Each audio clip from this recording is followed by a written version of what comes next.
Hey, and welcome to a commentary and demo of my mod, Salonia's Notebook. It consists of a quest and a dungeon, and I'm going to walk through them right now from a modding perspective and comment on some things like the design decisions that I made. First thing you'll notice is the location. It was actually pretty difficult to find this location to place the cave in this campsite. Of course, I didn't create the environment, I just created a plugin that goes on top of the existing game world. And this is the quest giver here, Salonia. And one of the first things you'll notice is that there's no voice acting. It's all dialogue that's presented in subtitles. I mean, I just didn't have the time or the talent even to do a voiceover and to do my own voice acting, not to mention that I can't impersonate a woman. But it's something I'd like to try doing in the future. It's hard to get a good quality unless you have a really good studio of your own. You really need to remove the background noise, and it's also really difficult. Like, if you mess up, you gotta go re-record, and it's not the easiest thing to manage. This campsite is pretty bare, as you can see. I think when I update this again, I'd like to give it some more, some more items. There's some notebooks there that was meant to communicate that Salonia is a scholar.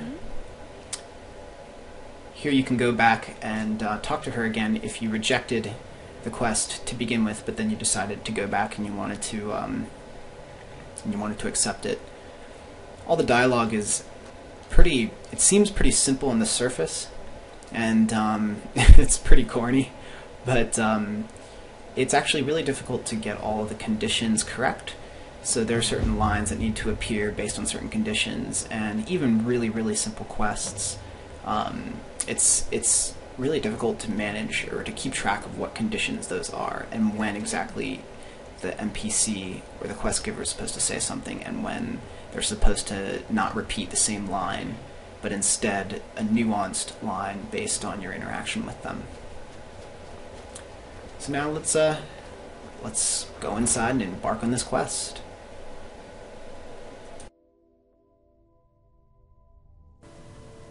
So here's the inside of the tomb, and the first thing I wanted to communicate was the age of the place. The walls and the pottery, the rubble, I raised the floor, I positioned the lighting and the candles in such a way to just make it look like an old place. It's broken, it's disheveled, it's not clean, it's not orderly. And it all depends on how you position everything in the tomb. Here I just cut to a different angle to show you what it's like. There's some sarcophagi. If you notice just up ahead there was some movement. There's a skeleton up there on patrol, just walking around. So I wanted the player to be able to sneak down the hallway and do a ranged attack. It's kind of an awkward angle, but here I just wanted to keep the player on their toes a little bit. It's never really a good idea to put a bad guy right in the first room. That camera angle was kind of awkward when they were doing the kill. Here with this treasure chest, you can see it's like a bear pelt, and it's not the right kind of loot. I need to change the category of loot for that chest. It should be a little bit more consistent, I think, like with gold or precious metals or something like that.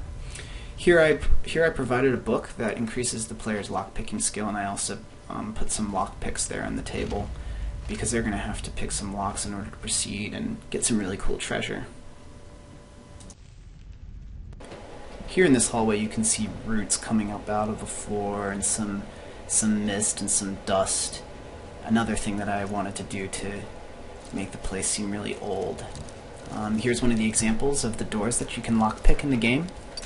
And the room that's beyond this, I had a couple challenges with that, as you'll see in just a second. First, to the lower right corner, you can see a little bit of blue. That's not very good. I think really what that means is there's a gap in the wall, so I need to go back and make sure that gap is closed. Now, one of the things I faced in this dungeon earlier when I was playtesting was these guys just sort of, once they stood up, they just sort of stood there and they didn't even attack me. So I had to change what's called the nav mesh. The nav mesh is something you put on the floor that indicates to the game, here's where the AI can walk around. So I had to adjust the nav mesh so they would come and attack me. Here's another seam in the wall, and that's one I should have caught a lot sooner.